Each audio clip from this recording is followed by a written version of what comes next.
બગવાડા ટોલનાકા પાસેથી પોલીસે taxi passing કારમાં લઈ જવાતો 1.27 લાખનો દારૂ ઝડપ્યો। સેલવાસથી સુરત દારૂ પહોંચાડવા બુટલેગરે ડ્રાઈવરને 5,000ની લાલચ આપી હતી। કાર સહિત 4.32 લાખનો મુદ્દામાલ જપ્ત કરાયો।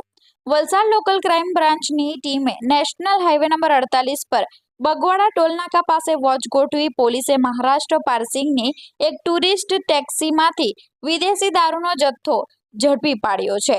આ મામલે પોલીસે વાપીમાં રહેતા મૂળ ઉત્તર પ્રદેશના ચાલકની ધરપકડ કરી સુરતના બુટલેગરને વોન્ટેડ જાહેર કર્યો છે।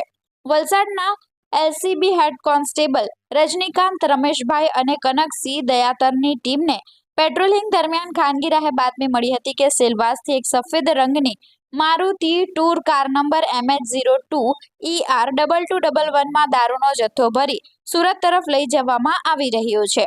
બાતમીના આધારે પોલીસે બગવાડા ટોલનાકા પાસે નાકાબંધી કરી હતી। મોડી રાત્રે કાર આવતા પોલીસે અટકાવી હતી અને તલાશી લેતા વચ્ચેની સીટ અને ડિક્કીના ભાગેથી વિદેશી દારૂ તથા બિયરના કુલ 18 બોક્સ જેમાં કુલ 744 નંગ બોટલ ટીન જેની કિંમત 1,27,440નો જથ્થો મળી આવ્યો હતો। પોલીસે 3 લાખની કાર અને મોબાઈલ મળી કુલ 4,32,440 રૂપિયાનો મુદ્દામાલ કબજે કર્યો હતો।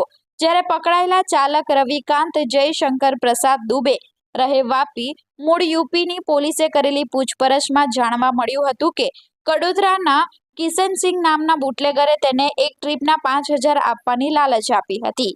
કિશનસિંહે સેલવાસમાં દારૂ ભરી આપ્યો હતો અને સુરત પહોંચી ફોન કરવા જણાવ્યું હતું।